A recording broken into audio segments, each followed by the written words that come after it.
explore from there. But other than that, it'll be pretty straightforward, and we're underway. We do see both runners starting at Link's house, grabbing that 100 rupees on the way. We do see Solski going south as opposed to directly north, as Megawatt seems to be going towards the uncle.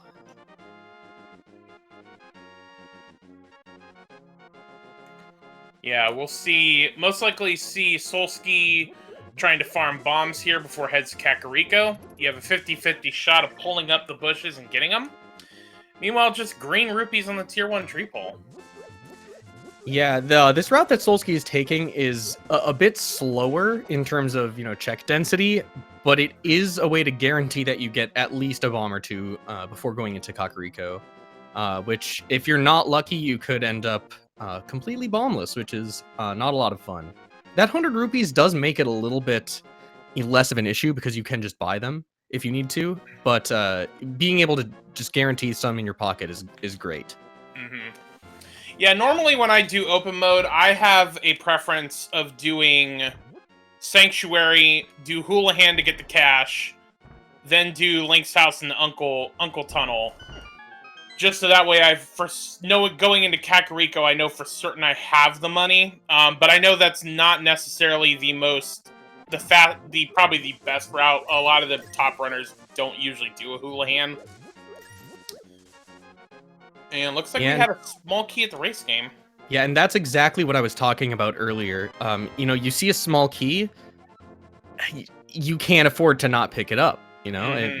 There are a lot fewer sort of junk items in the pool. I do believe that the small keys and maps and compasses and such, when shuffled into the pool, do actually replace a lot of the quote-unquote regular junk that's there. Megawatt picks up the map. Those can be useful. Yeah, the maps are useful because eventually you have to figure out the items. Bush crabs are $20. Nice.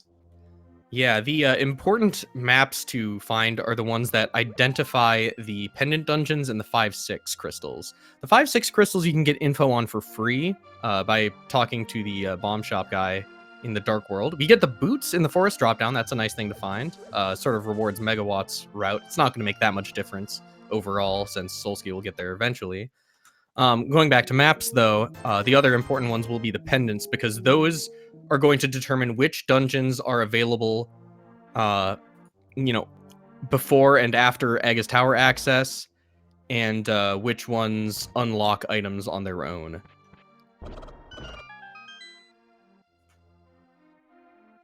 And we see Megawatt buying bombs as Solski continues through Kakariko at this point. Yeah, so this is an interesting route. A lot of runners have started to prefer this with Seeds with Boots starts, or in this case, early boots. Just go straight over to Sahasrarla's hut here. You can get into the back with boots. The bombs kind of makes that a little bit, less of an issue. But it is still a little quicker to do it with the boots. As Solski, continuing on into Kakariko, does find the flute there. Swamp Palace has our green pendant. Yeah, so that's actually very interesting, because Swamp Palace is the only dungeon that hard requires the mirror. And since it's a pendant, that mirror could very well be in Ganon's tower.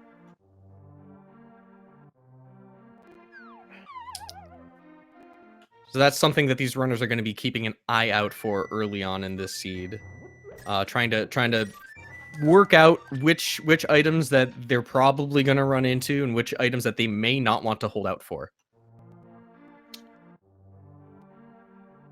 All right, so Bottle Vendor has a map to Hera and time for Swag Duck.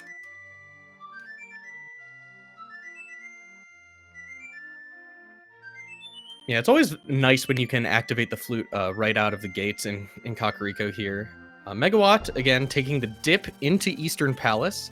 That's sort of one of the trade-offs you make sometimes with the one of the Castle Tower keys. That's a nice find. But with going straight to Sahasrarla's hut early on, if you can't clear Eastern, then you sort of have to make a choice on whether or not you really want to dip in there, because the 3 chests in Sahasrarla's hut are fairly quick. And then there are, I suppose in Key Sanity, there's quite a few more in Eastern Palace, but they're much slower by comparison. So the question is, do you make the full commit, or do you just leave and come back later when you've got maybe Bow to clear it? Mm-hmm. Hammer and flippers in Blind's Hut. And notably, Solski picked up the other Castle Tower Small. Mm-hmm. So we're not going to end up in that situation where we're nearing the end of the game, but we still need to hunt for that last Castle Tower Small. So this could end up being a more interesting race than I'll say than usual. It's very common to be waiting on those last keys. Well, and the one thing about key sanity, whether it's all dungeons or not, you have so many ice rods. You have the ice rod, you have itself, you have the small key for Swamp Palace, you've got all the big keys. It's just there's a lot more one-off things that could really hamper different locations. We talked a lot about the Agatower keys, but the thing is that there is actually a lot more that could cause issues. Yeah, and there's also the state of, say, the keys for Palace of Darkness or Turtle Rock. You don't need all of them, but you do need a couple. So, whereas in a regular seed, you can make a gamble and skip a check, and if you find all the stuff you need in the meantime, no harm, no foul. But if you make a gamble and skip something and end up missing out on a pod small, sure, you could find another pod small somewhere else, but it could end up being somewhere much less convenient than that would have been. So gambles are a lot riskier in Key Sanity. Oh, hey, there's that bow. Yeah, and that's the danger of making that full commitment to Eastern Palace right off the bat there. Eastern Palace, notably one of the dungeons that actually doesn't require any small keys in order to complete. Well, there is one small key, but it's under a pot. So if you've got the bow and you know your dark room's in there, there's nothing stopping you from clearing that dungeon out right away. It's not the biggest issue, since you could potentially wrap it in with Palace of Darkness later on. Mm-hmm. And the thing is with the bow, really the bow doesn't block anything until you have the Eastern big key. So yeah, that's the other issue. The big key is required. Ooh, half magic. Yeah, and the thing is with Key Sanity, you're gonna be double dipping into dungeons. Like it's a thing that you're not going to get around. You're gonna have to do it. It's just a matter of how many times are you gonna dip into dungeons. Yeah, last night I commentated a race where basically the entire race was decided on a sort of 50-50. Do you dip Palace of Darkness or Thieves Town? Well, Thieves Town had a whole bunch of Palace of Darkness small keys, which made it look really good for Thieves Town, but Palace of Darkness had the Thieves Town small key, which crucially locked away the Titan's Mitts. So just an innocuous decision like that can both of them were sort of required double dips in a sense, but one of them just ended up deciding the race. Mm-hmm.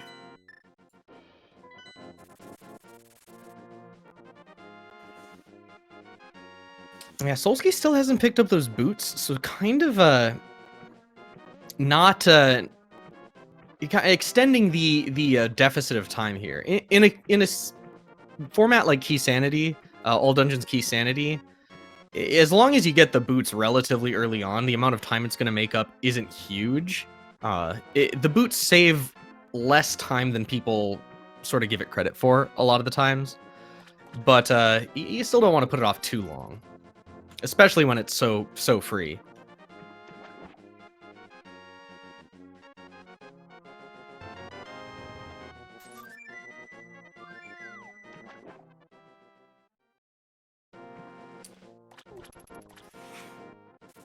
The one thing that's interesting about what Solski did was with Solski being in Kakariko, he actually was there to go to Lost Woods. He just never did. Yeah, and Lost Woods is easy enough to hit up later with some of the other you know, northern side checks. Mm-hmm. Or even potentially when you've hit Dark World access and are getting ready to take that portal. I mean, it should also be in Thievestown. I mean, it should also be noted Megawatt hasn't even been to Kakariko yet. It should also be noted that there once was a fish named Zora who gives you flippers in vanilla, but in Rando he sucks. For $500, we did this stupid trek for a sword. Okay, that didn't suck. Yeah, it's a rare. I would say that's worth the price of admission there. Now, I would imagine Solski was not going to pick up that map. Solski can do it rather easily with those factual flippers in hand, or on foot, I suppose.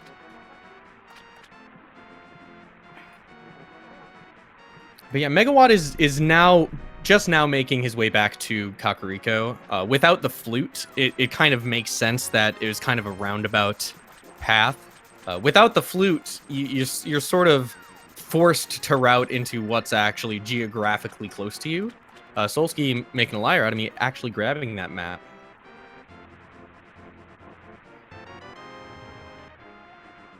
Map the swamp. Getting a lot of things from swamp.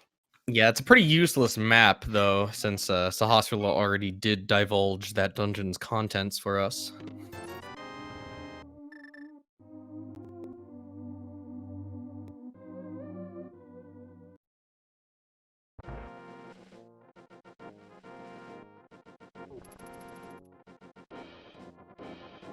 Oh yeah, so the race game key was the Castle Tower small. So a Megawatt now has both of those. So that's a pretty feeling good about that.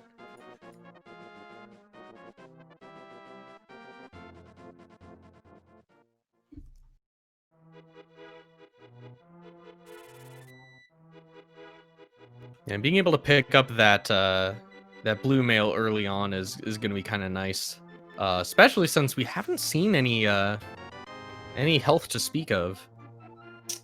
Yeah. One place we haven't still at 3 hearts. Yeah. Well, I was also about to say the one place we haven't seen yet is get the word out.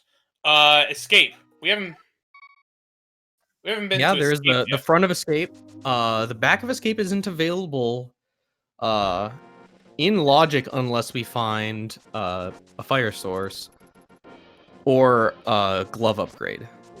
If we find the Hyrule Castle Small, the Hyrule Castle Small would be required with a fire source for obvious reasons. Or no, it wouldn't be. It wouldn't be because you can get to it with a fire source without having to use the key. However, I digress. The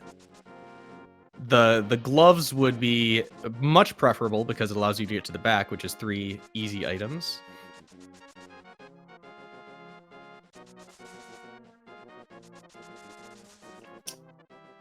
And I don't think Megawatt showed us what was here. And honestly, I didn't even see it. Yeah, I missed that too. It is a good time to be checking it though, because we do have the boots, the cape, and 1 sword. So if we find the lamp, since we have both of the Agus Tower keys, we may be looking at an early Aga seed.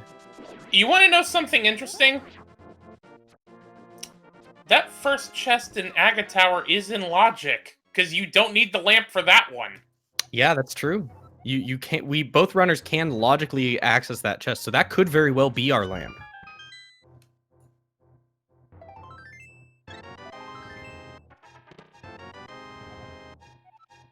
So now we're gonna start seeing runners double back over different places. Yeah, Solski gonna be picking up that second Agus Tower key. At this point, I wonder if either of these runners, if they don't find the lamp, is just gonna suck it up and go to Dark Aga. Because with the hammer in hand, that's not a bad, well, I guess the Moon Pearl would be very nice to see first. But, going ahead and doing Dark Aga wouldn't be the worst if Moon Pearl shows up. If they can do it, that is. If they can't do it, then Dark Aga is a big mistake. We're also going to see a sequence break here with Megawatt doing the old man.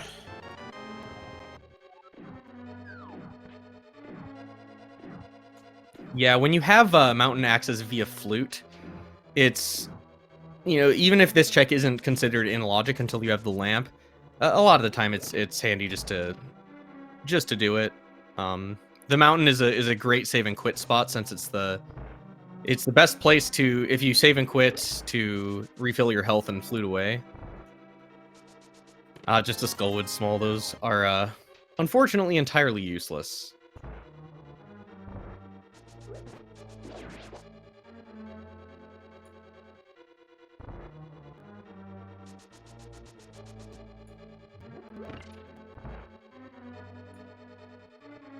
We have our Fire Rod up on Spectacle Rock.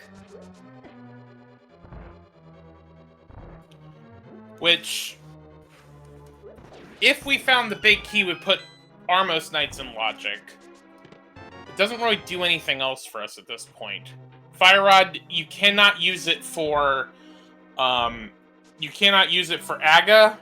because the way the logic works, you have to have a torch, where as soon as you enter the room, you can turn in a different direction, fire the Fire Rod, and don't actually have to walk.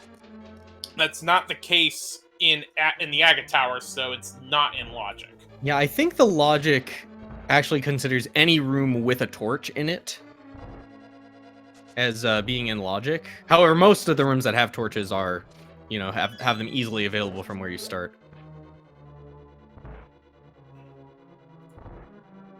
Megawatt does take a little detour to grab that bottle, since that could become important. It's the first one we've seen, so Sick Kid will be able to give us an item, or Lazy Kid if you prefer.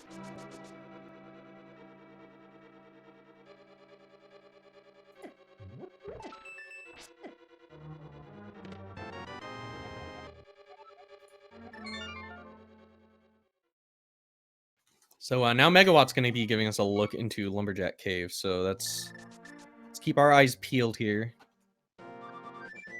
Yeah, just a 20. So unless we see the Moon Pearl, there's no reason to rush Aga.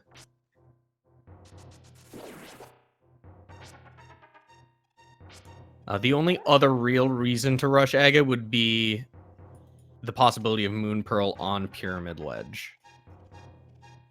However, we're starting to run out of checks. Yeah, escape is really looking like a possibility. It's really the highest density that's available right now. Megawatt's getting to the desert now, but we did already see that from Solski. Neither of them have found the Moon Pearl. At this point, I would expect to find the Moon Pearl or the lamp in Escape. Potentially both. But given the fact that the lamp or Moon Pearl could be in that first Aga's Tower chest, it makes a whole lot of sense to clear everything out first before doing Escape. Because Escape into Aghanim's Tower is such a no-brainer that, you know, you may as well clear everything out first, especially with as thorough as 80 keys seeds usually run. Mm-hmm.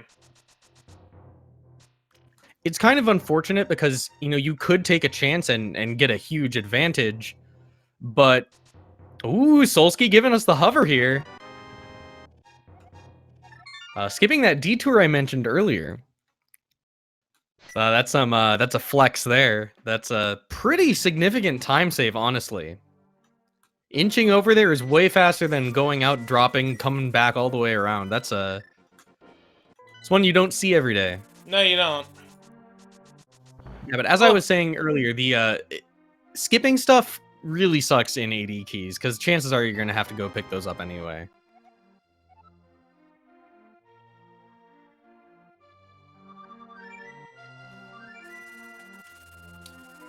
Alright. Yeah, I think so it looks we're like finally about to see someone go into Hyrule I think they're both going there. I think so too. And see, that's the thing is...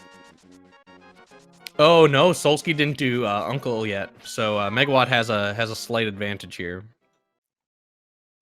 Megawatt doing the back first. Interesting.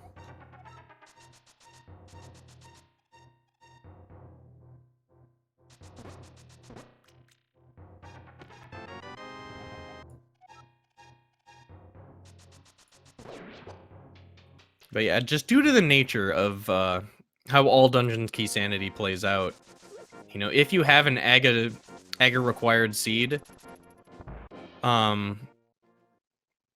it is going to bottleneck the whole seed pretty severely, and there's not very much opportunity for either runner to really pick up a whole lot of time by doing it early. Just because of all the stuff you're leaving on the table, it's best to do the checks when they're most convenient, because chances are so high that you're going to have to do any given check at some point.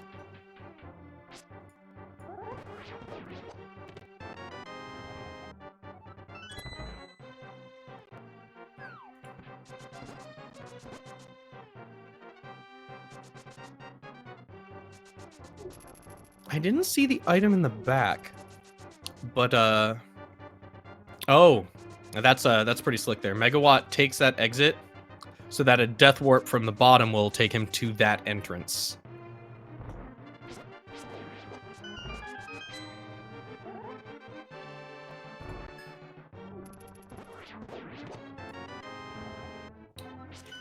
Okay, the useless Hyrule Castle map.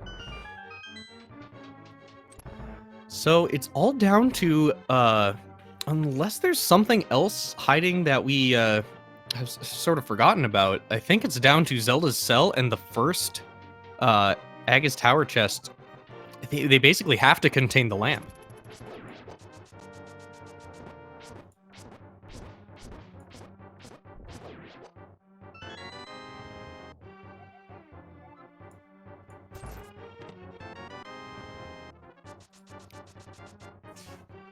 I'm slightly less confident in my previous statement, just because it wasn't the lamp. Well, again, that first chest in Aga Tower is in logic. It is. Oh, Chad also bringing up a good point. We don't have the Hyrule Castle small key. So the thing is that... Ah, yeah. The Boomerang chest and Zelda Cell is technically not in logic because you could have taken the key from the Blue Guard and gone to the back. Yeah, it's very strange because nobody would ever do that, really. It would be such a weird move, but since it's technically possible, the randomizer is prevented from putting an important item there. It's not that the game doesn't consider you logically able to get there, it just cannot logically require you to go there if it's possible for you to make it impossible. Right, it's one of those things that being a video game developer, like I have thought about these things, and the thing is that you have to assume people are going to do it wrong, even though your most ardent players. Oh, hey, there's a hook shot. That's a big wrinkle. But anyway, right side of mountain. Yeah, so to finish the thought, I mean, you have to assume people are going to do it wrong because we're used to thinking about this with runners in tournaments and people who have kind of followed the logic and know where things to go. But the thing is, when you're building this game, you have to intend it that people could do it wrong because they don't know what the right way is, and you can't let this be soft locked. But yeah, it's very easy to forget about the logic concerning those chests in the front of Escape because, well, what do you mean you need the small key? All of the small keys you need are on the way there, but the fact that you could go and spend it elsewhere does in fact preclude them from being in logic. Megawatt giving us a sight here of Paradox Cave. At this point, I'm convinced we're going to see the lamp show up. Well, there's another bottle. There's a big key to Meyer. There's a big key to Pod. $300. And so, it's all going to come down to Spiral Cave now. Spiral Cave and Hera. The hammer is in hand here. Oh, yes. I would imagine no matter what we find here, we see a Hera clear, because we do have the big key and the hook shot. So it really doesn't matter whether or not we had the big key, since Hera Pot would be available. But either way, Hera is going to be full clearable. Now, because that fire rod is on Spectacle Rock, the basement chest is not in logic. But how funny would it be if, like, Mirror was in here and you had to go get that fire rod in order to be able to get what was in the basement? Yeah, so let's see. Mirror on in the big chest here for the fire rod for the lamp in the basement.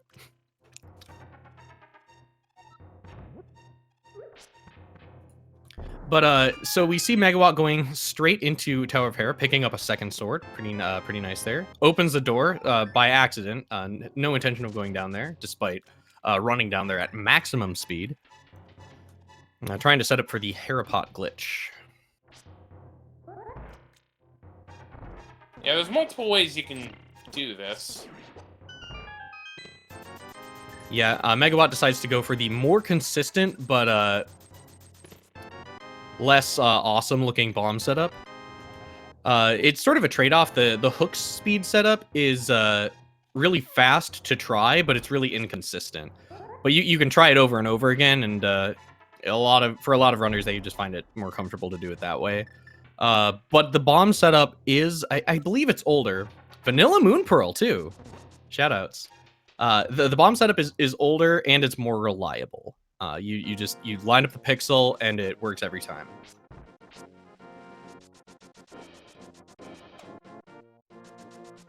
So that's a dead giveaway that we're going to be going up Aga Tower early. The lamp's going to show up and that's going to be fully in logic. Or with that hammer, that's a large amount. Hammer and hookshot give a huge amount of Dark World access. We don't even need the glove. Well, I'm saying it could be the glove. If it is the glove, then we have our Dark World access. It could be. Well, there's a small key to Meyer and the first crystal of the game. Yeah, I would say at this point, if you're trying to read the seed, you do not expect the glove to show up. It's always possible, but given that we got both of the Agus Tower smalls, you're kind of just assuming that we're gonna be going up that tower. The game does not simply give you both of them. Anyway, Megawatt, after leaving Tower of Hera, this is a bit of routing that I've sort of picked up whenever the opportunity presents. When you're doing the right side of Death Mountain this way, and you have just Spiral Cave here at the end to check, you go do Hera first and check Spiral Cave on the way out, because it's pretty not very fast to get to anything from Spiral Cave. So making it the last check you do is really nice. Hey, you were right. You were in fact right. Yeah, and again, this is probably coming as no surprise to Megawatt. Probably half expecting to see that. Since without another access item, it is the last logical check before, you know, Lamp opens up the entire Dark World, basically.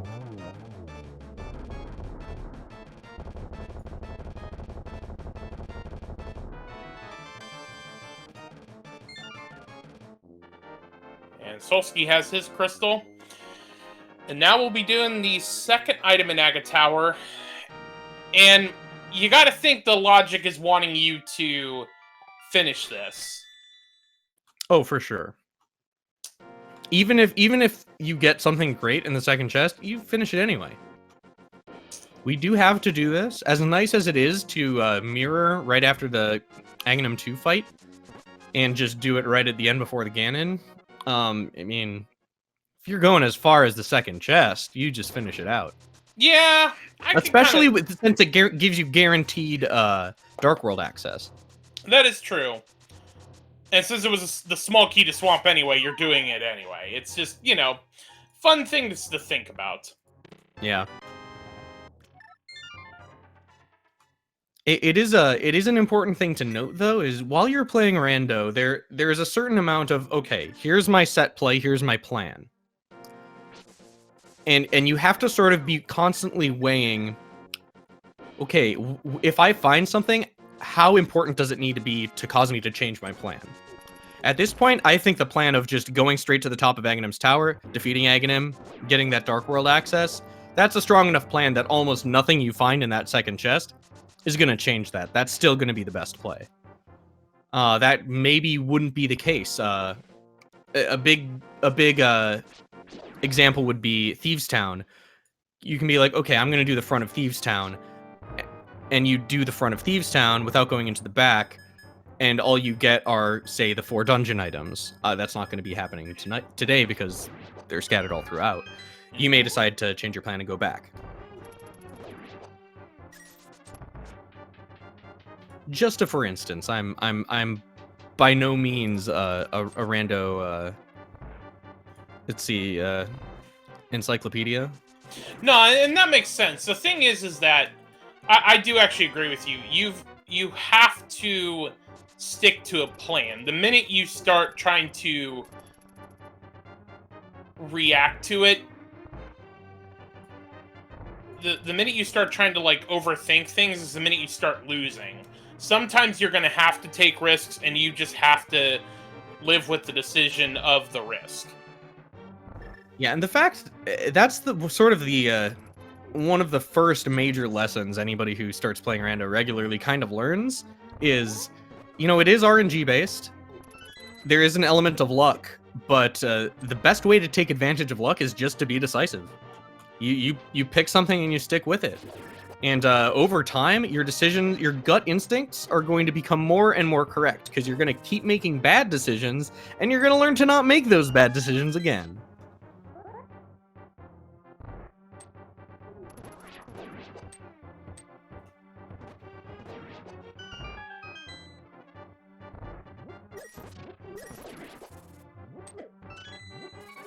Alright, now we've got the required Agaphite at this point. Lamp was at Spiral Cave, for those asking in chat.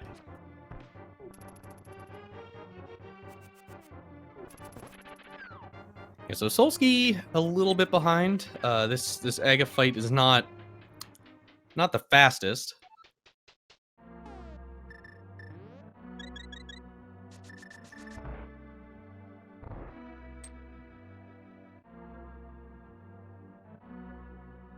And we have Dark World access on Megawatt's side. Forgetting to check what's on the pyramid. I know I've been guilty myself of forgetting which tier it is. Just $300 though. We've already checked Zora, so that's not particularly valuable.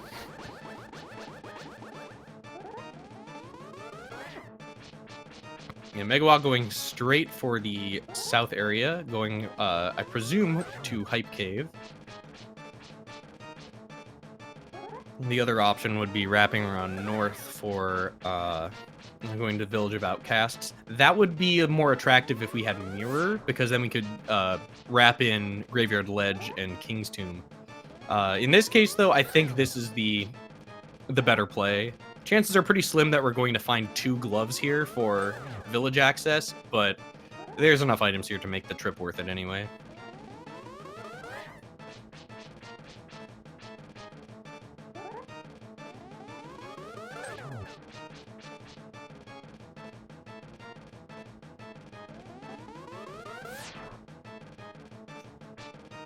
Alright, we're gonna see what the bomb vendor tells us for 5-6. It's Hera and Eastern, so we already have one of them. And the other one is in Logic. Well, Oh, no, we don't have the big key. Just waiting on that big key, though. I will make that mistake a number of times throughout the rest of this cast. I promise you. I always forget about key sanity. That's alright.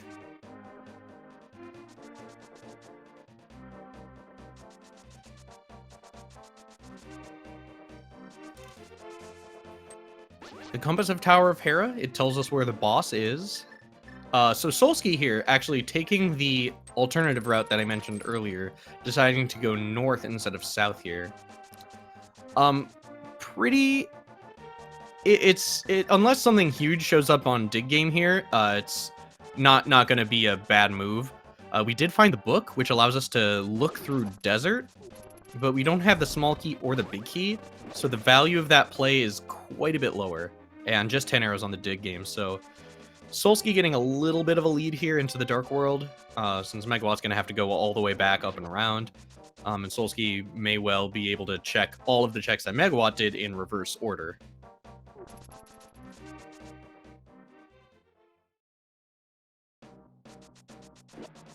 And the issue with routing it, going up first and then wrapping around counterclockwise is you get Hype Cave at the very end. And if you actually have a good Hype Cave, then you can be, kicking yourself. It's like, I could have had that the whole time, Like, you don't want to route out that whole loop and then find the mirror in Hype Cave.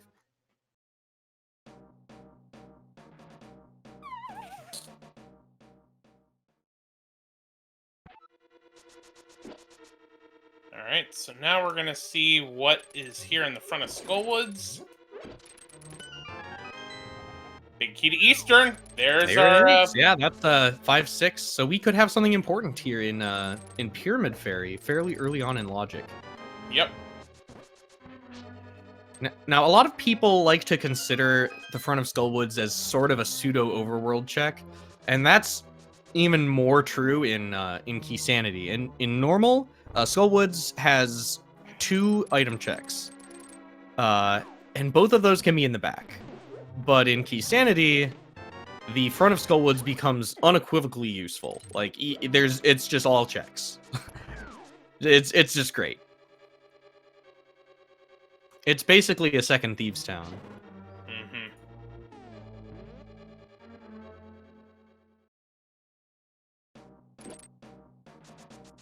And Solski picks up that hammer, hoping that... And I would imagine it would be really nice if the mirror showed up so that you could get some really nice efficiency with those south side checks. And also important, the Cane of Samaria shows up. So we're not going to have to wonder if they're going to have to decide to make a caneless Ice Palace dip. It's funny how for so long you never thought about needing cane before Ice or Swamp Palace, and now it's almost just unbelievable how much that those glitches actually fix it, I mean, to be fair, there is a possibility for Ice Palace to logically require the Cane of Samaria to clear.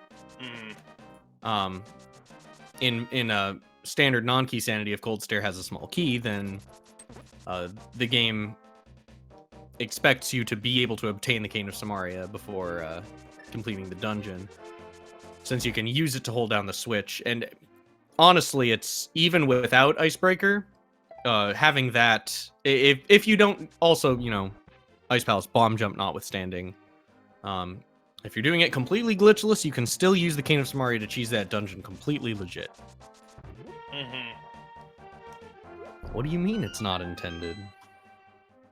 Are you telling me the developers only intended you to hold down 2 switches in the entire game with the Cane of Samaria?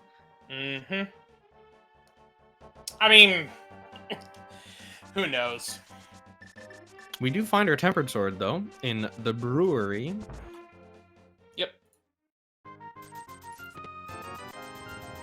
Chess game given another mail upgrade. Ooh, that's actually really good for Solski, because now Solski doesn't have to decide to go back to the library and pick up the mail there. Unfortunately, it does mean that Megawatt's going to be getting the red mail, so Megawatt's going to basically be face-tanking everything for the rest of the seed.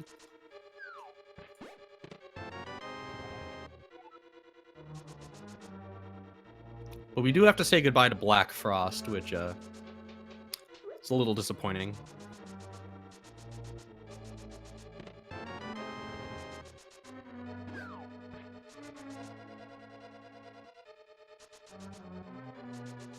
Yeah, this race is incredibly close. It looks like Solski has a slight lead, but Megawatt has the Southside Dark World checks done already. So it's pretty much a dead even race at this point. Megawatt had a slight lead going into the Dark World, but the slight inefficiency of doing those Southside checks first and it not massively paying off basically puts them at a dead even race right now.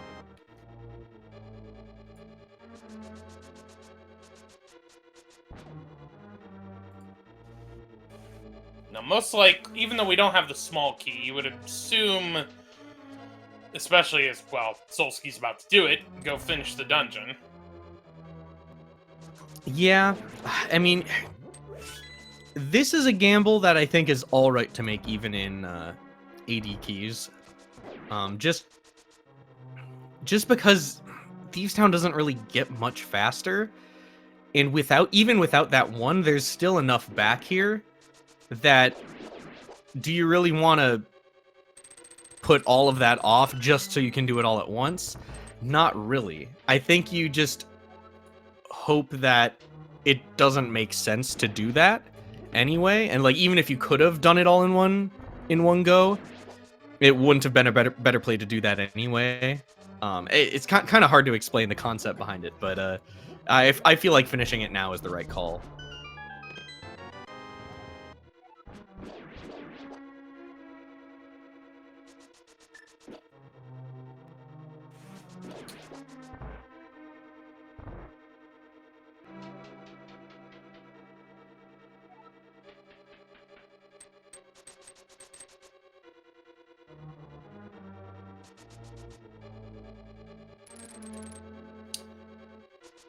So at this point,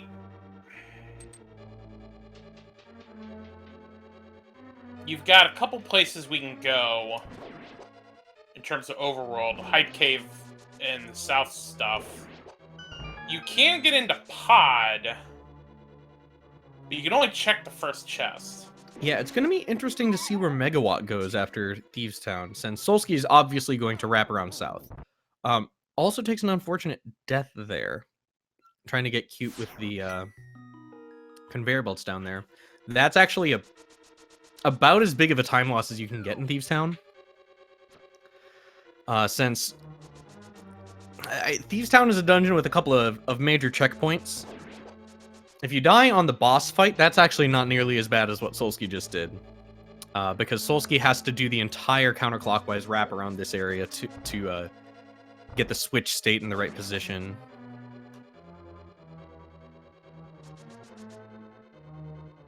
It's such a simple dungeon, but it has those little sneaky things that make it really obnoxious to do more than once.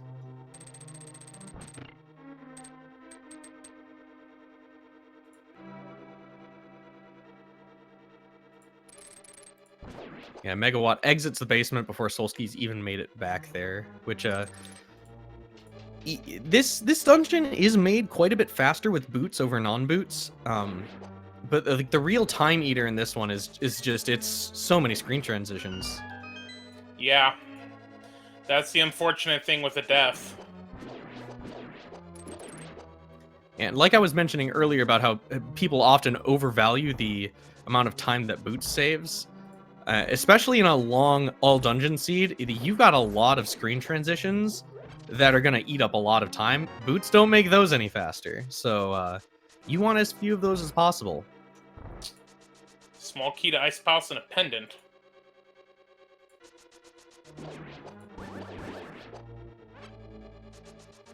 You know, I think we'll probably see Megawatt go for Eastern at this point. That makes the most sense. It's another dungeon clear, and it opens up Pyramid Fairy. Yeah, I probably would have at least still given... I would have still at least have done... Digging game... Like, the route to Hype Cave, essentially. Yeah, Megawatt did that first, though, remember? Right after getting to Dark World, Megawatt went south first, but did Hype Cave through Digging Game. Oh, So, I must have forgot that. My bad. Yeah, that's all right. It's kind of a weird route in certain ways. I'm personally a huge fan of Hype Cave first. But yeah, here going to Eastern, it's a little unfortunate that we don't have the mirror, but you know, c'est la rando.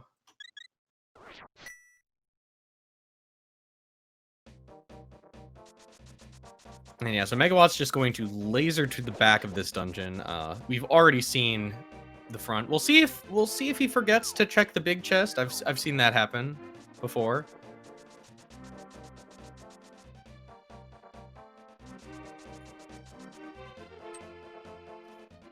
But yeah, here, so this is actually pretty bad for Solski. They were pretty neck and neck before, but now Solski's got all this time that Megawatt's just going to be gaining. Because this is not going to be particularly lucrative.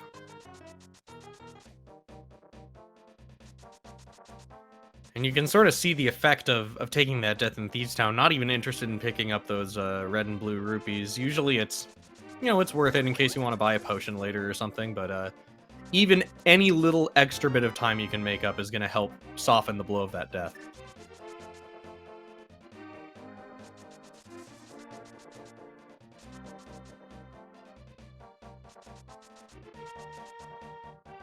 Yeah, so Solski only has the one mail upgrade because Megawatt went, at the beginning of the seed, went north through the Lost Woods and found the boots right away. Solski actually ended up finding the boots much later, so by the time Megawatt got to the library the first time, Megawatt already had the boots. Solski, however, didn't, so I imagine we're not going to see Solski getting that red mail anytime soon.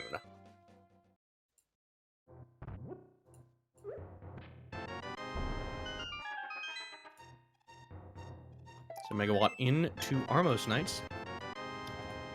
Pay close attention for the fast strats here. Quick kill, hopefully. 5 first, then turn around, and there you go.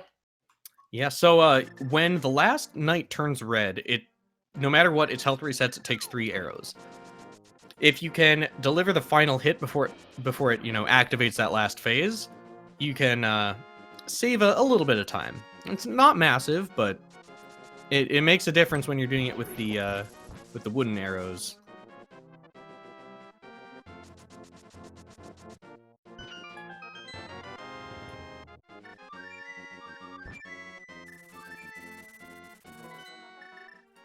And Megawatt, I think, going to pick up that exact same bug catching net that Solski just grabbed. So interesting, Solski takes that Book of Mudora and goes straight to Desert here.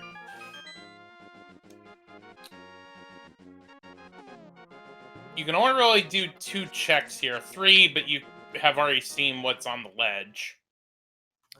Yeah, we can do the right side. If you steal a key, then you can do the right side. The problem is, at that point, you have to find the Desert Small in order to finish the dungeon. Yeah, because again, that's not unlocked. So you better hope that you get something good over there.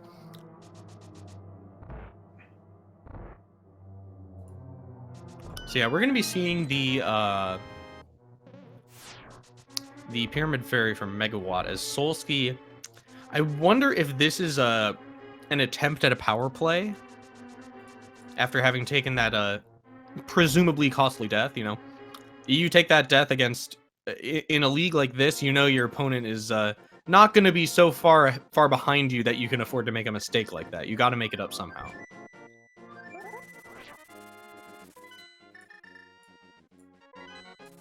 So unfortunately, the power play not really paying off. Can't actually execute that strategy I was mentioning earlier because we don't have a glove yet. Nope. Easy to forget that. You usually have one at this point.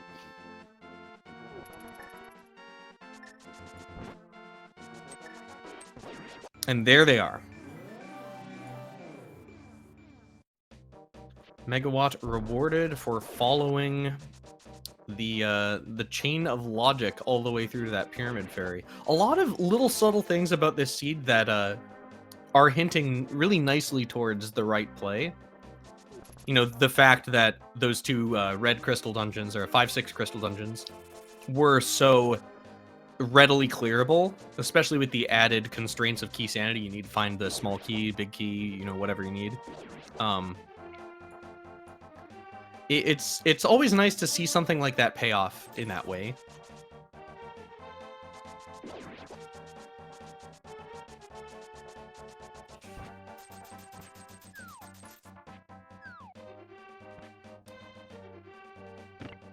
No, so this is interesting. Solski going to Palace of Darkness first. Mm-hmm. I'm not entirely up on my key sanity logic for pod. How much can you do with 2 small keys? Just the front 4. Or front 5. Hey, there's a power glove. Wow. Okay, so this actually works out really nicely for Solski. So, in terms of the logic for pod, if you don't have any keys, you can only do bow lock and the chest we just went to, the shooter room. If you have 1 key, you can do the Stalfos basement and the bridge. It's 2 is when after 1 you have to have 3 before the back is actually in logic. With 2, we could conceivably see, I think the maximum number of chests we could check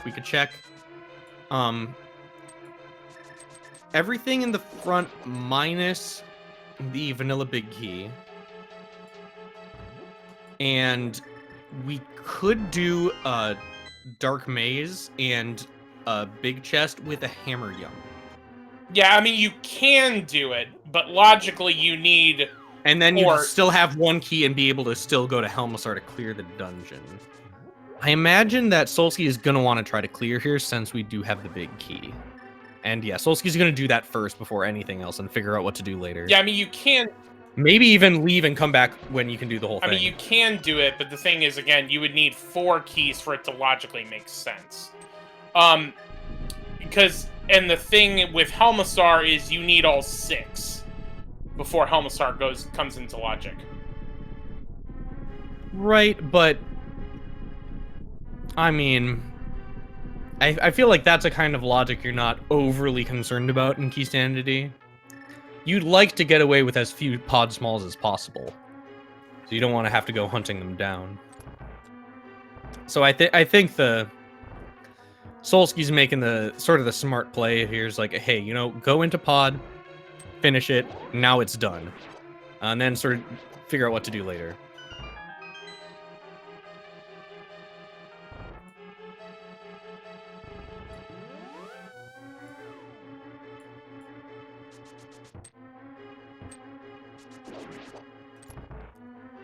So this actually is looking really good for Solski if Helmasar drops the mirror. That would be fairly large for Solski at this point. Because that would line Solski up very nicely for getting the second glove upgrade. I mean, that's still probably the next thing we're going to see. Mm-hmm. But it'd be nice to be able to do it right away, rather than having to, you know, flute to 5 or whatever. GT big? Meh. Kind of important. Just a little important. Doesn't help Solski in this situation, but you know, it's nice to see.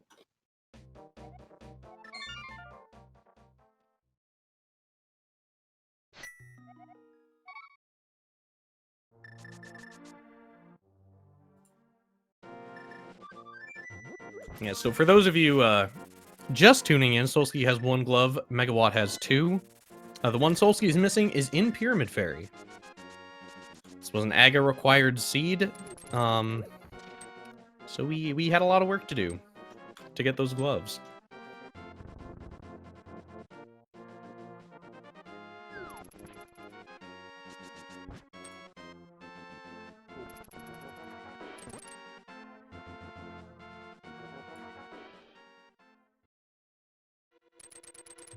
So Megawatt now has a lot of options here. If Misery Mire is Bombos, that could be a full clear that's on the table. So I think that's an attractive option, personally.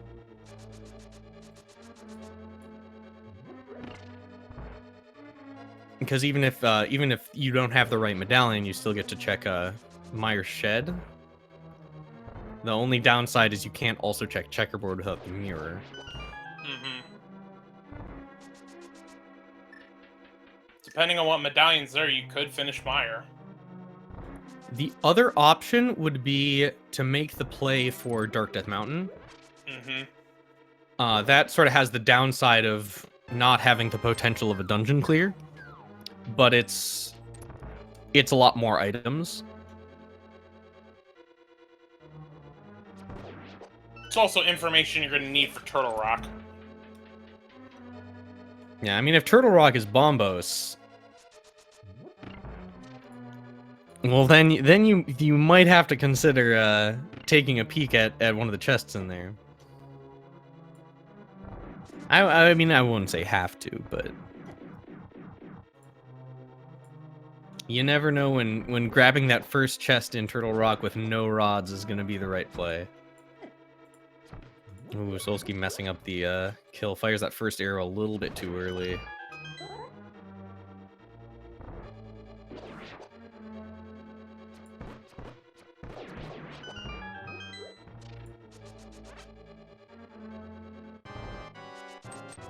We'll see if Solski gets a nice quick kill on Armos.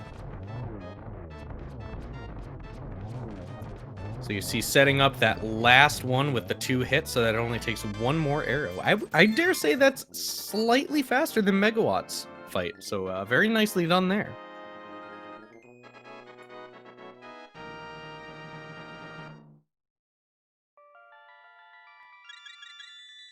And we do actually see Megawatt clearing out some of the back of Palace of Darkness here. I think was that a hammer jump? I kind of missed when it happened. Yeah, I was looking away. I didn't see it, to be perfectly honest. I mean, either way, I think that's enough of pod that I think by the time you decide to go back there, you probably have picked up another key anyway, so you're not too concerned about that.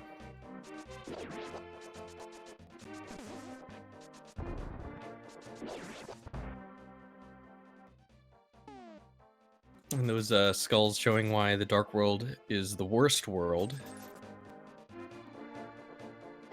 Hey, there's Quake. Yeah, it's a nice thing to show up in Mire Shed. I don't know if we did see Quake on Misery Mire, so Megawatt's gonna don't mind if I do right through the front door. Solski actually also showing off a little bit of tech. I don't know exactly how it works. Yeah, if you start charging up your dash during the recoil from taking damage, you can actually dash with the bomb because it overrides the place bomb start countdown trigger. I think the same thing happens with the lunchbox for with the hook shot.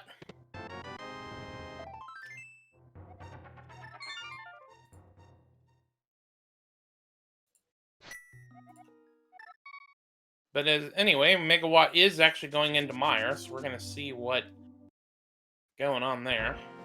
This is a nice little bonus that when you do key sanity, you can have a small key already coming in, can go straight over here, flip the switch state to the convenient mode, and just do the entire dungeon in convenient mode, which is convenient. Speaking of convenience, that powder is ensuring that Megawatt is going to be, there's going to be some shade thrown if Megawatt takes a non-intentional death for the rest of this seed.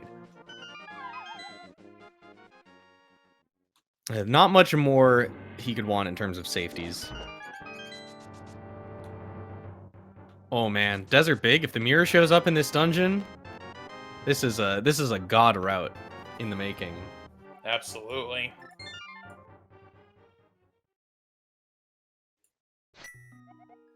Especially since Megawatt hasn't been to Desert yet. Solski has dropped by there earlier after Village of Outcasts, but Megawatt made no such play. Unfortunately, has to do this puzzle the vanilla way and watch the very interesting cutscene of the room expanding off-screen. Meanwhile, Solski making another bold play and taking the Bombos Medallion to Ice Palace. So I feel like I'm not going to claim to be an expert on the metagame here, but I feel like Megawatt's plays feel a lot more conventional than Solski's. And sometimes unconventional plays can win big, and this one isn't super risky. If you fail this, it's not a big deal. The big problem is that there's no Ice Palace big. Mm-hmm. But again, like, that's kind of where you are with this type of race, is you got to take risks at some point. Yeah, especially, again, these races are so comprehensive. You have to do so much of the seed anyway, that Solski's got to know that that death in Thieves Town could be, biting him for the entire rest of the race. Well, there's the big key to Ice Palace. The other thing, though, is I was about to say that the big key of Ice Palace is actually bypassable here. So you can't do the full clear, so you can't open the big chest, but you can clear the dungeon. So all in all, not a huge loss unless there's something important in Ice Palace big. The other consideration is that with the Cane of Samaria, it is actually a relatively front-loaded dungeon.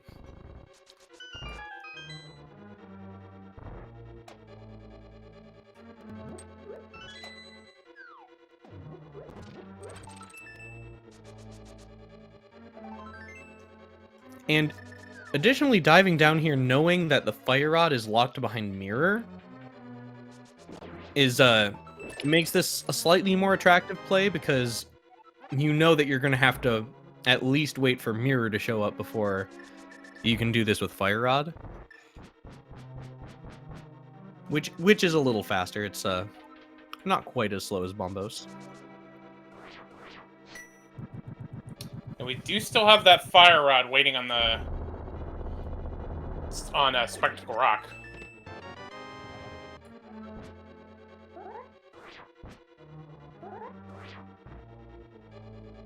I'm going for the bomb jump across here. It's quite difficult to check Ice T otherwise.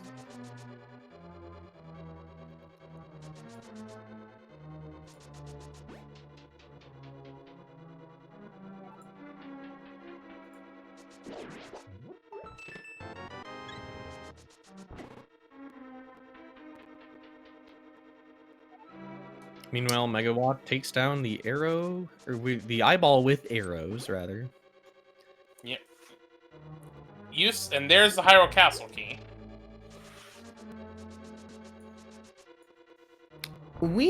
Have we seen the back of Escape? Yeah, I forget. Did Megawatt go all the way back? Yeah, No. someone went back there. I forget who did. I know Megawatt went to Dark Cross first, and then did the front of Escape. So maybe it was Solski that did it. But you would have had to steal a key to do it, because neither of them had gloves.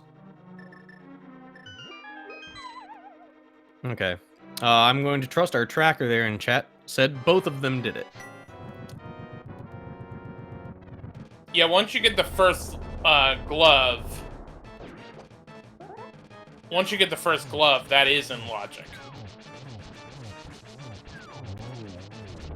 Ooh, the Puff's getting a little out of hand there, but luckily doesn't get too messy. Yeah, unfortunately, Megawatt's right on Solski's heels here in Ice Palace, and Solski didn't get anything major out of it. So didn't really get a huge advantage out of it. Still wasn't a waste of time. It was a good dungeon clear. It's something you got to do, so no time lost there, really. Mm-hmm. It's just one more opportunity to gain some time back, sort of slipping away. And that's sort of what you got to look for in these races. You got to look for, where can I get an opportunity to make time back safely? And Ice Palace was a very good play in that regard. Yeah, unless, of course, there is something in the big chest. In which case, Solski made a massive mistake. But, that's the drawback. That is the unsafety of that play.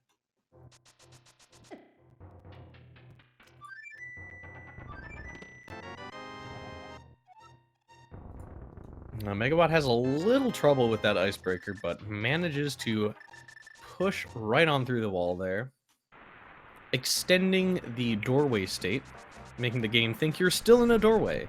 And while in a doorway, you can't be in a wall, because doorways are in walls. At least I think that's how the game considers it to work.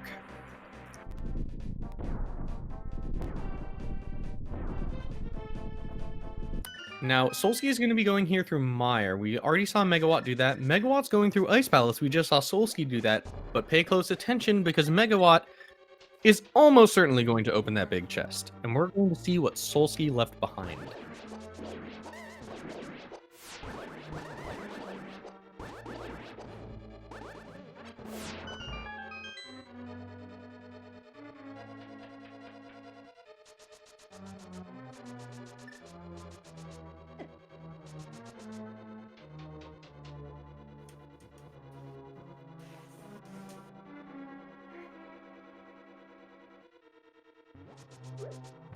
Tension is building. Mm-hmm. I mean, the key thing right now is that big key. In the race I commented last night, that was the required second Aga's Tower key. I believe the Ice Palace big key was in Ganon's Tower. It was a rough seed. The winner had a 200 collection rate.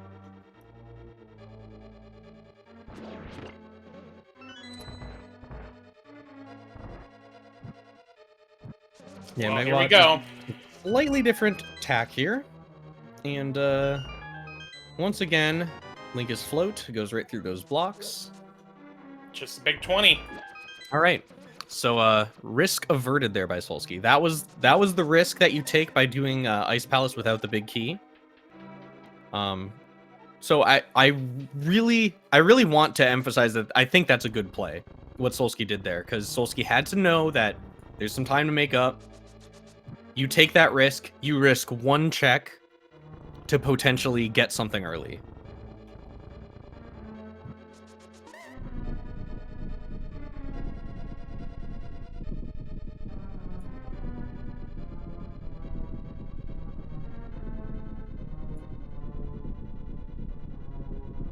And now Megawatt's got the cold stare fight. It's a pretty easy quick kill, but a little slip up and it gets out of hand like that. That's not it's good if that's, you know, one of your first like 10 fights against cold stare, but that's not how you'd like to see that battle go. Didn't die, but with red mail, not really worried about that too much. So, Dark Death Mountain, it seems, should be the next play. You also have, you also could do Smith Chain. Smith Chain and King's Tomb. And I don't believe either of our runners have done Catfish yet. I think we're gonna see Megawatt do King's Tomb. And I like cleaning this up just in case, because this is otherwise going to be a really awkward check to do. Because you go up to Dark Death Mountain, at that point you're sort of expecting the mirror to show up there. And you don't want the mirror to show up, and because, you know, the mirror is the other sort of way that you can check that top area. I guess Megawatt's actually turning in the mushroom here too. Just doing a little bit of cleanup before making the commitment to the mountain. Again, because a mountain climb is a fair bit of upfront time investment.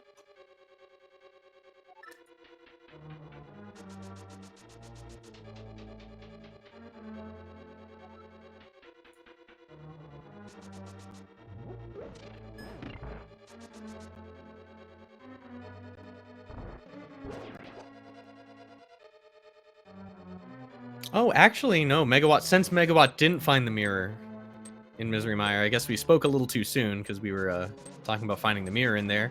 But yeah, clearing Desert Palace is actually a much more logical play here. No small, so I assume we are going to see Megawatt leave the two chests on the right side for now, and just clear the rest of the dungeon.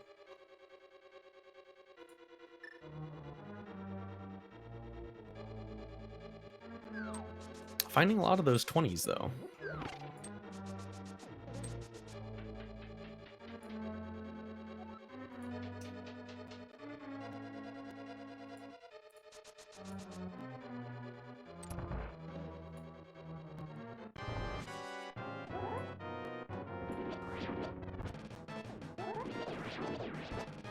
And Solski using the cape strats here.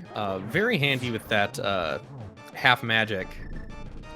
Lets you take care of all of those little eyeballs pretty safely.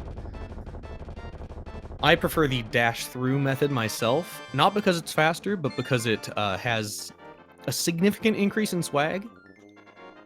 Yeah, I do like the dash route, but either gets the job done, and now we'll see some new information as Megawatt is going to head into the Lambo fight.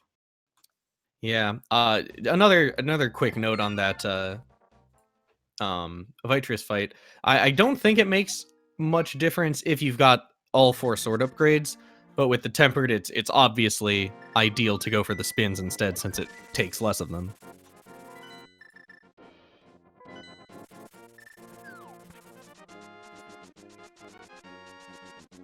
And Solski doing the same thing here. Again, sort of opting to forego the cleanup that Megawatt did just a second ago.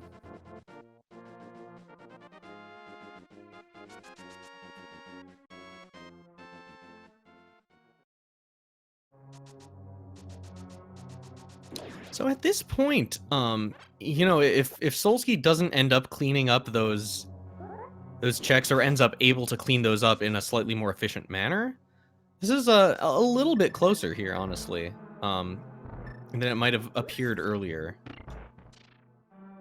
Solski going for slightly more aggressive, you know, pathing through the game, just going sort of straight from objective to objective, just daisy chaining everything together. And Megawatt, you know, took that time to turn in Mushroom, check King's Tomb.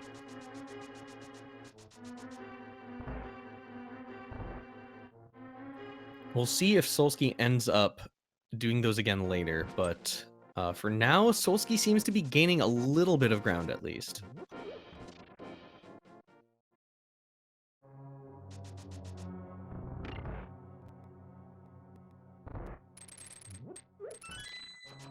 All right, now we're going to see Dark Death Mountain.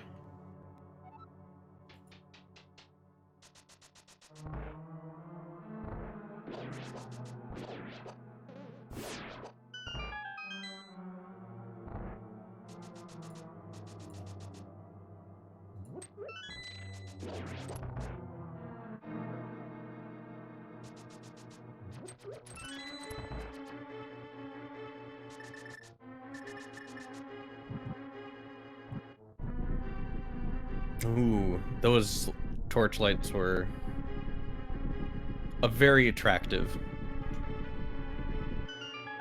That was some slick lamp lighting from Solski there.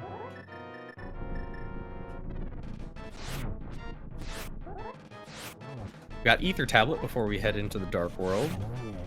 A very good reason to not take the portal under the rock on the bottom of Death Mountain. Another good reason is that that's slower.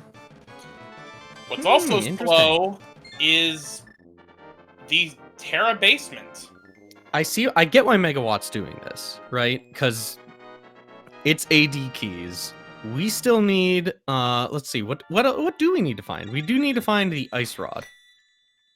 We need to find Mirror. That is an item that can notoriously be anywhere. We need at least one more. I wouldn't be surprised if Solski skips this. Yeah, and honestly, that's kind of, it's one of those places that most people wait until the end to go to. But we also do need at least one Turtle Rock key. Yeah, and speaking of Solski's going back to Pod with a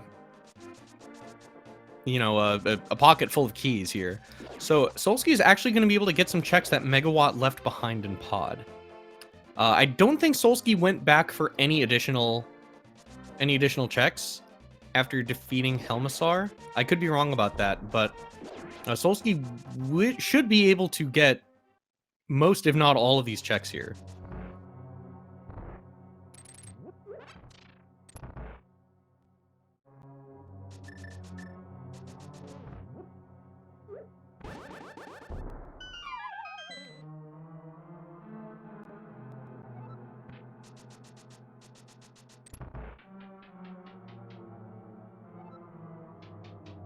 And a pod key and Hera basement. Not something Megawatt's too interested in, I would say. No. And Solski will be not happy if he ends up doing that.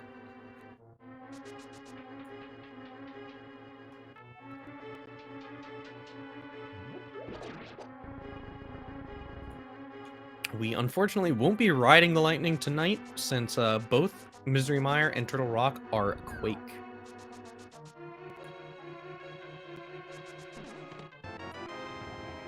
Can you imagine if the Ice Rod is in Mimic Cave with the mirror on Laser Bridge? That would be pretty sadistic. Yeah, there's value. The reason that people think about these sadistic item placements is that there really is value in preparing for the worst case scenario with these seeds. You have to be thinking, okay. Or could be in that Thieves Town Big. Yep.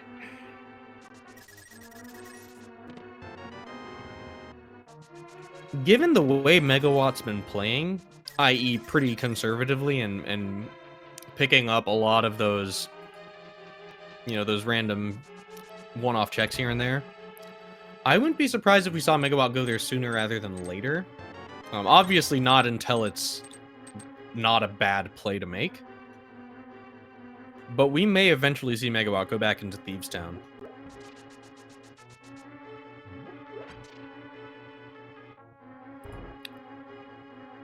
So Solski getting ready to set up for this hammer jump here. It's actually, there's nothing special about this. It's just a bomb jump. Because those walls are only one way. Because why would they need to block from pit? You can't walk on a pit. Given Solski's hover in Spectre Rock Cave earlier, I'm surprised. Can you hover through that? Does that even work? I know people don't do it because it's less consistent. No, in pod there. I think you can hover over to the Bowlock side. I don't know if you can hover to the big chest. I mean, hammer jump is more consistent regardless, but we do see Megawatt heading into Turtle Rock. Has enough small keys to make some progress. At least enough to make enough progress that it doesn't matter whether or not you save a small key or not. Those doors need to be opened regardless.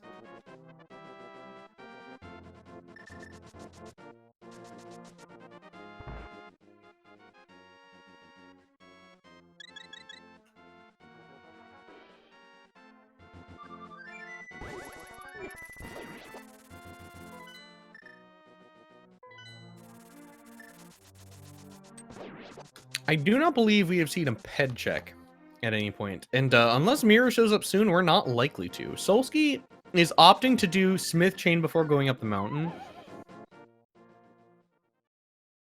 Again, I feel like, given that Smith Chain is not a dungeon, that this play has a lot to do with trying to do something to get an item ahead of time. If Solski gets the mirror out of Smith Chain, that's actually really, really big news.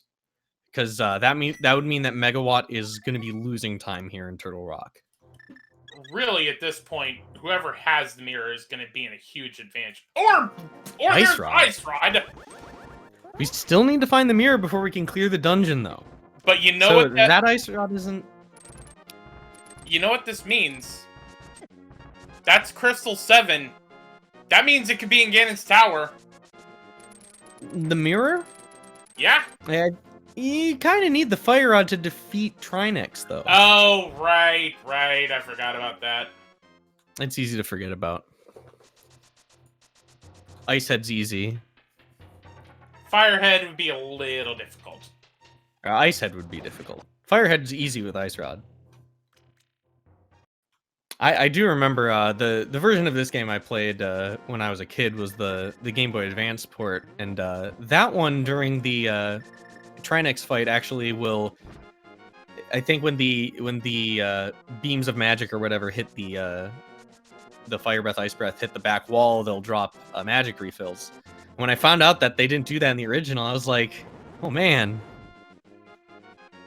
You're not telling me they actually willingly subjected players to potential soft locks. You got one more chest here on Laser Bridge as Megawatt takes a little fall there. Just building up suspense for us. That's what we're doing.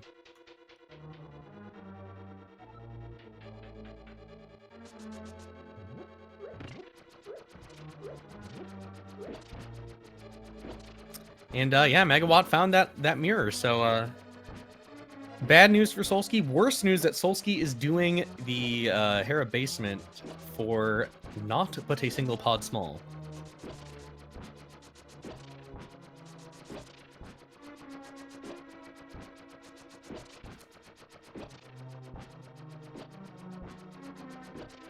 Yeah, and the most painful thing about that fire rod on Spec Rock here for Megawatt is saving that portal on Laser Bridge is not even an option. Nope.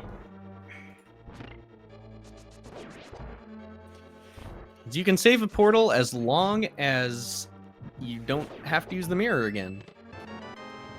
You have to use the mirror again for that one, though. So, yeah, again, it wouldn't necessarily matter because we do need another TR small, I believe, to actually open the door to get to the boss.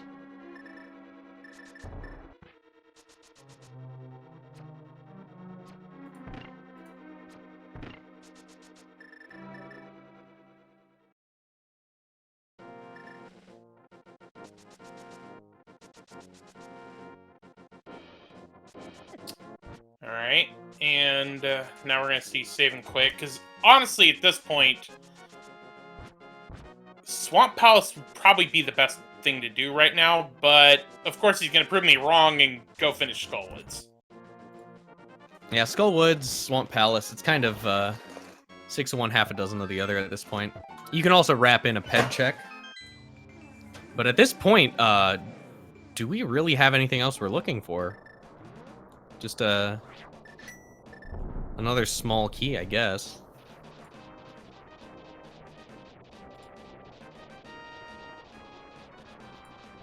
Oh, Megawatt loses that shield. Not gonna go back for it.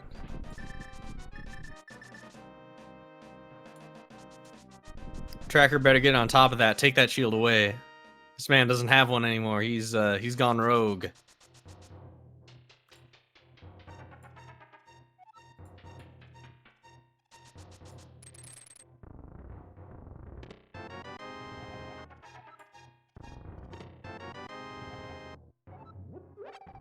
Yeah, I believe Skullwoods has to be our last pendant, just by process of elimination.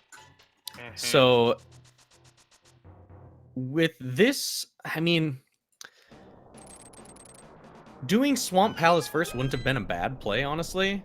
Just to potentially route in the ped check if you somehow don't run into the small key you need beforehand.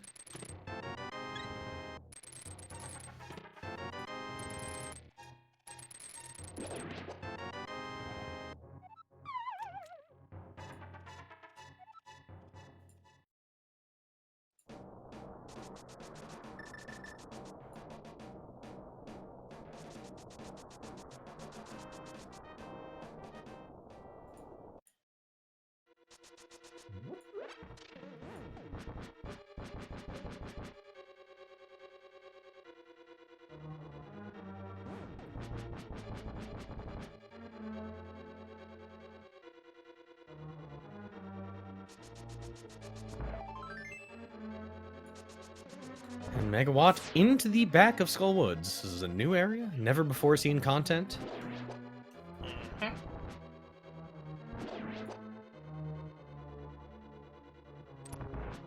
I'm gonna check this chest first. No, he's not. He's going to fool us all. We were all tricked.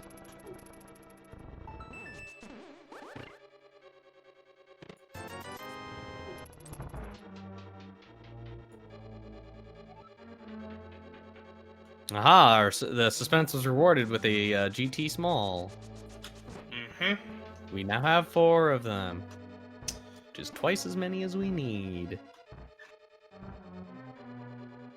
The one thing about this seed, we're not going to be seeing the basement. Nope. Silvers could be down there. Neither of these runners care. Nope. They don't care at all.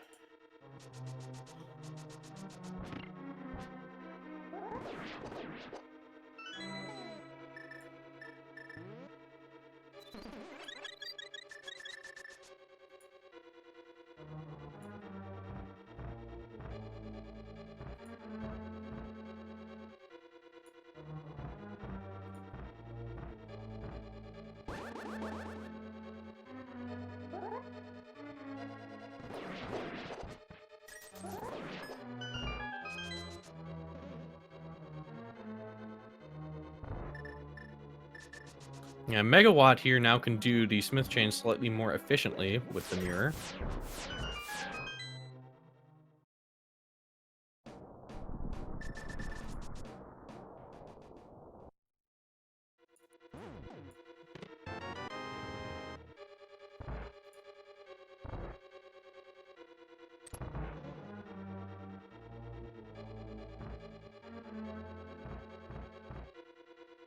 So Megawatt picks up a TR small key there from hammer pegs. Did Solski not do hammer pegs?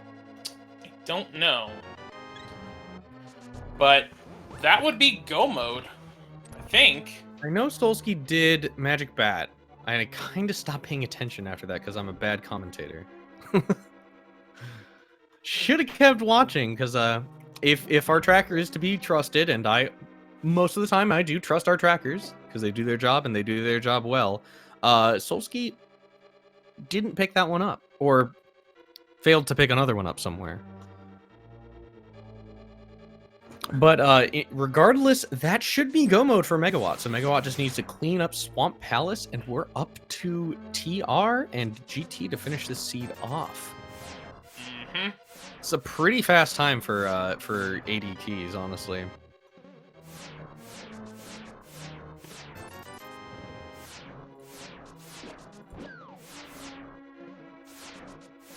Solski saving time over Megawatt on Laser Bridge.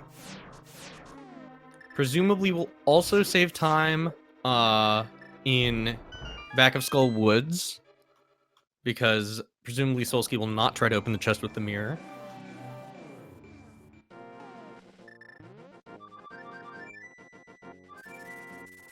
Megawatt into Swamp. A go mode Swamp in AD keys. You don't see that chest straight up ignored that much.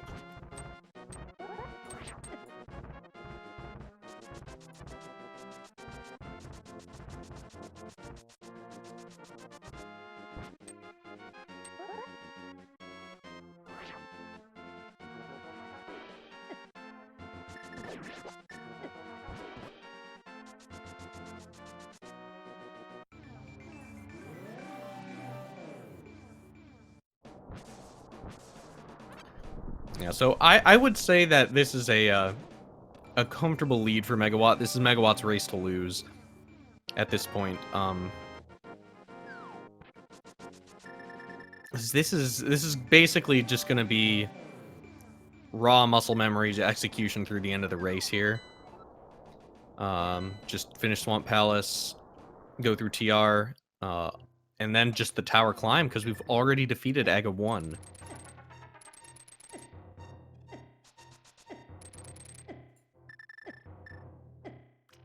But when all is said and done, we'll have to see how close Solski is able to make it.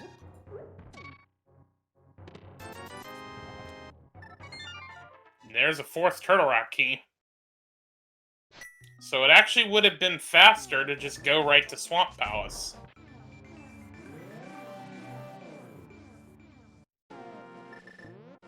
Yeah, we may see Solski do that, which would be a nice bit of time save. Which is exactly what he's probably going to do.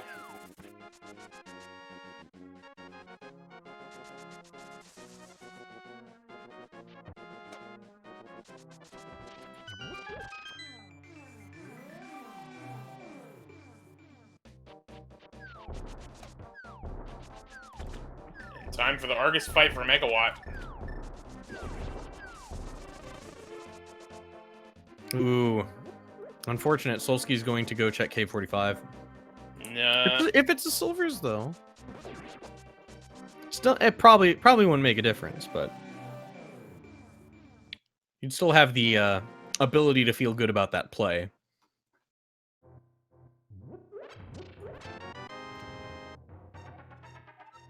Ooh, Skullwood Small.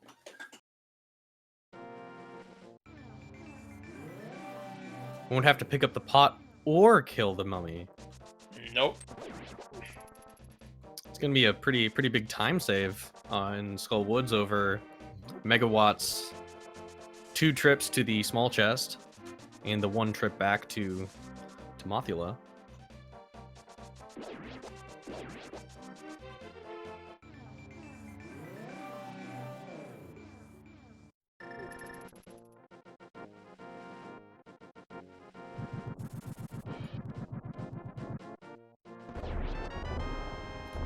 Does get that gold sword though, so that's a consolation prize. Unfortunately, Megawatt didn't waste any of the time doing those checks, and Solski's not going to have that go mode swamp.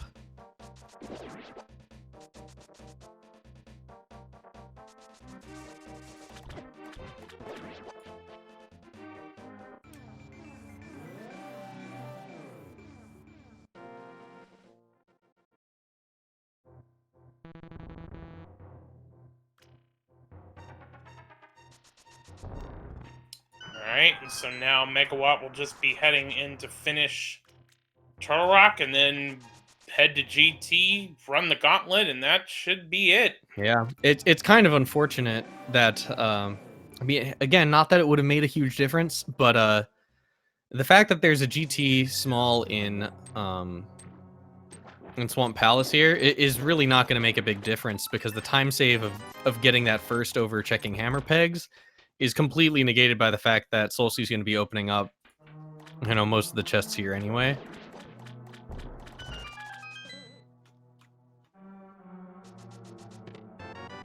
There's the silvers, though. Megawatt walked right past those, so Solski's got gold sword silvers. So that's, again, a consolation prize.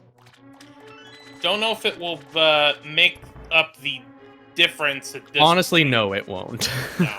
I'd like to, you know, always keep the hope alive for a closer race, but at this point, Megawatt is just go moding like he's never go moded before, or probably has many times. It's a very practiced go moding.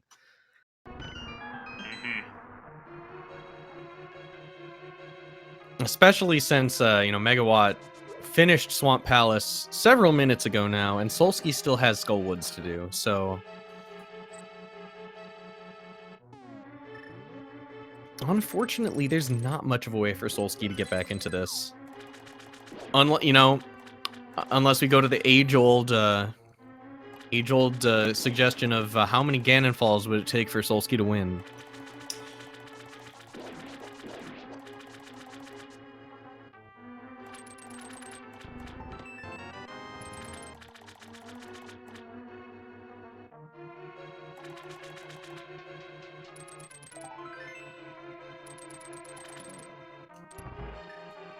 At least Solski skips left side. Mm-hmm.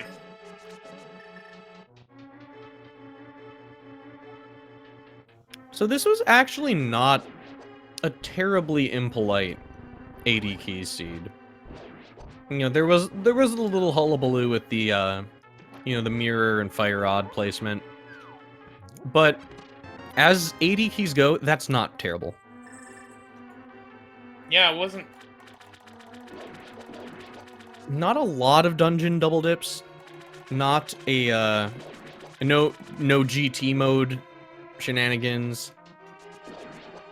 Just you did, it wasn't Agaseed, but that brings the Castle Tower small hunt out of the equation, so silver lining there.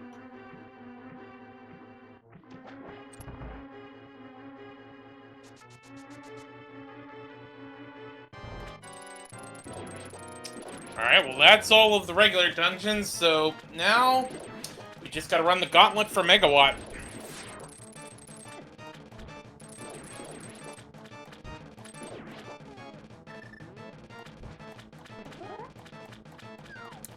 Yeah, since we already have the GT Big Key, there's no reason to do anything below the ground floor.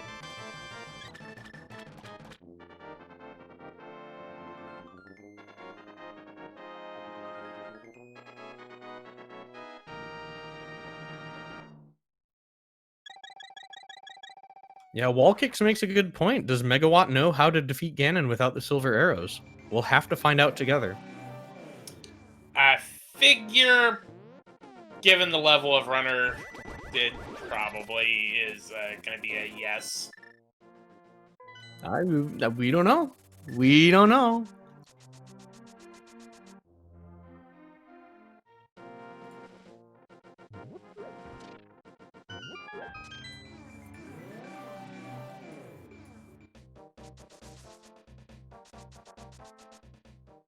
Megawatt losing slight amounts of time to the mimics needs to use twice as many arrows as Solski will. Ah, Megawatt, you wish you still had that shield, don't you? Not that it would help you against those projectiles, but...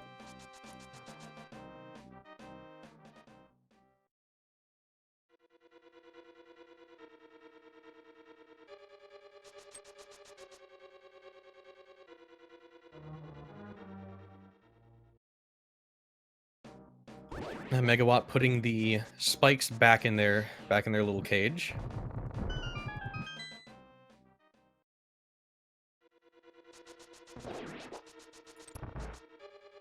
And that cannonball room that Megawatt just went through always disappoints me that there isn't a consistent way to dash all the way through it. I feel like it should be illegal for there not to be from a game design perspective. But I mean, here we are. Yeah, if you want to go straight through, you have to walk like somebody who doesn't have boots.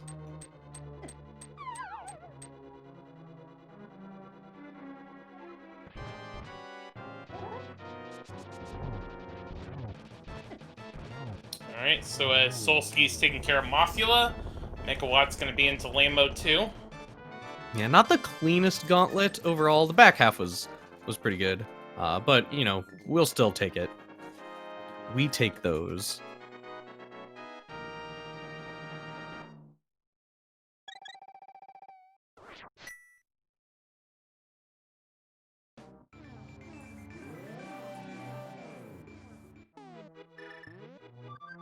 We also are not treated to something that I saw a few times last week is the GT tower, the Ganon's tower climb without the Cane of Samaria for the quick kill that Megawatt missed the second one of. Mystery Week gave us a lot of not often seen situations. But Megawatt only has a handful of rooms remaining.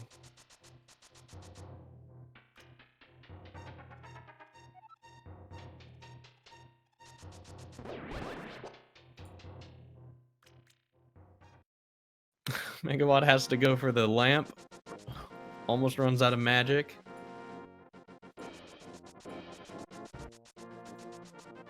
It's the nerves. Megawatt is preparing to attempt to learn how to do Silverless tonight. On the fly. Gotta do it for the team. Gotta maintain that 100% win rate. I mean, he is looking for the silvers, but I'm pretty sure he'll be fine without them. Oh yeah, for sure. I mean, there are some chests in Ganon's Tower that if you don't have the silvers, you just open them.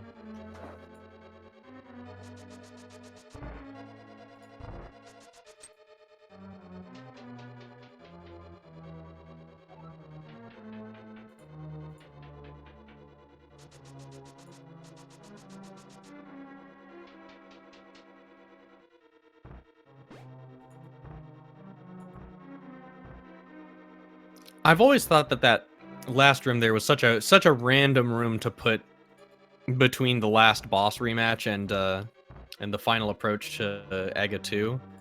Just like, oh yeah, also here have some like bumpers and helmisars and conveyor belts. Just one last hellway, huh?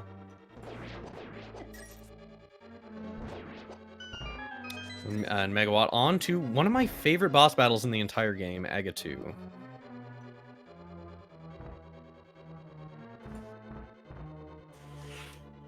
And that would be 6 shots, so it's time for the big pig!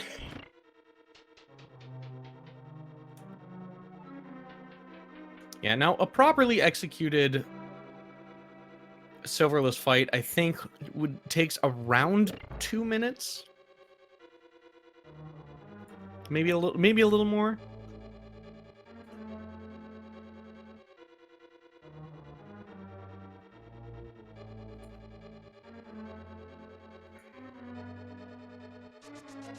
So we'll see if Megawatt falls to Ganon at any point here. Money's on no, but we'll see. Dash poke strats. Unfortunately, Ganon is facing the screen and not the back wall, so the fire ring is on this side.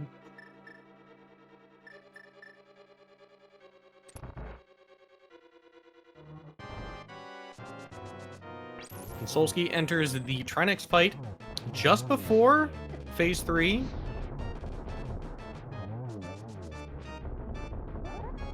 Barely misses the 0 cycle there on Trinex.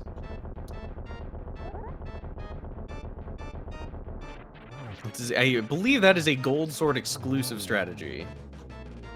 Is the fabled 0 cycle. Gets torch glitch, so now it's spin and win time. 12 sword spins, and the pig will be roasted. Yeah, and with the half magic and the fire rod, you can get those nice triples in there.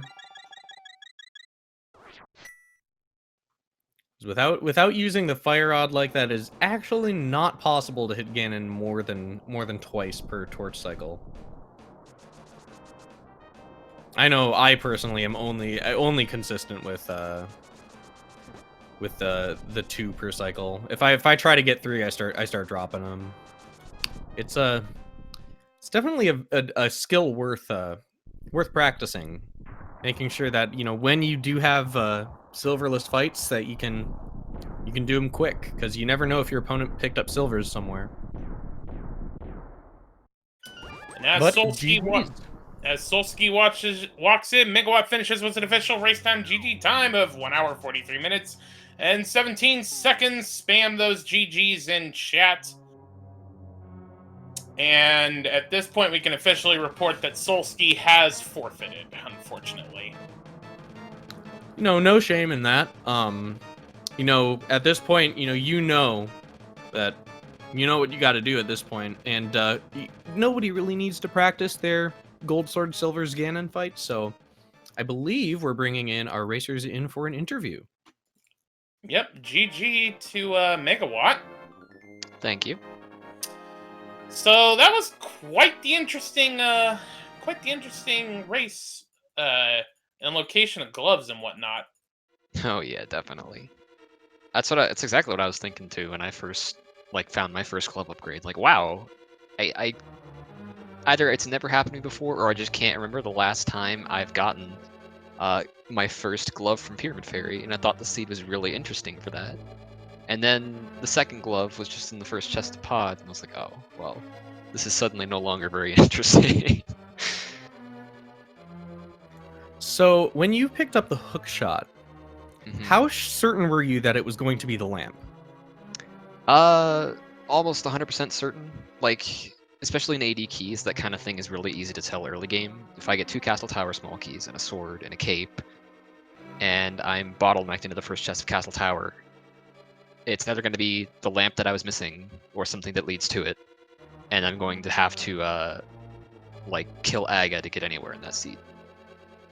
So I was Yeah, very that was certain enough, telegraphed pretty hard. certain enough to even leave behind the second chest of Castle Tower and just be like, I'll pick this up when I come back later. Yeah, I mean, knowing that the lamp is forthcoming, there's no point in pushing through that maze in the dark Yeah, just to basically. pick up, like, what was it, was it Swamp Small? Palace small key, yeah. So Yeah. it's pretty important, but not at the time important. So it's kind of interesting to see what you missed picking up in Swamp Palace. The first bombable chest was the silvers, but you were not interested in any bombable walls at that point. Nah, once I had my third Turtle Rock key, I was just gone. Only checking the convenient stuff for the most part.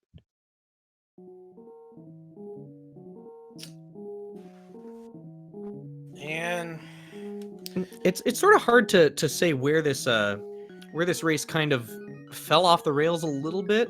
I think it was just different routing choices. Solski went for slightly more aggressive plays, from my perspective. You were very conservative in by comparison, I would say. Right. Solski did take an unfortunate death in Thieves Town.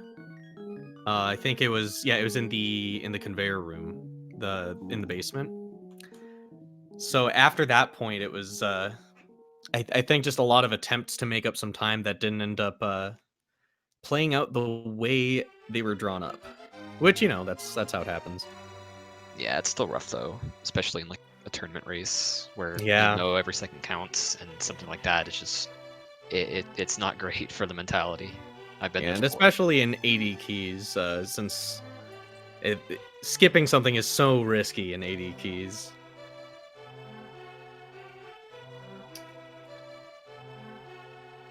trying to think what else to ask, but I mean, it's kind of tough. I mean, you guys are undefeated. It's still undefeated, so it's been pretty elementary for you guys.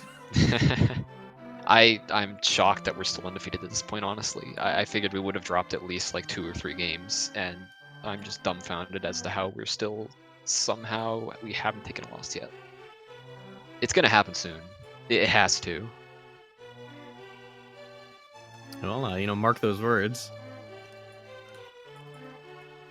We shall see. But yeah, I mean, again, being undefeated does not mean that it's a runaway victory by any means. The competition is fierce in this entire league, really. Oh yeah, for sure. Bunch of really good teams in the Invitational this season.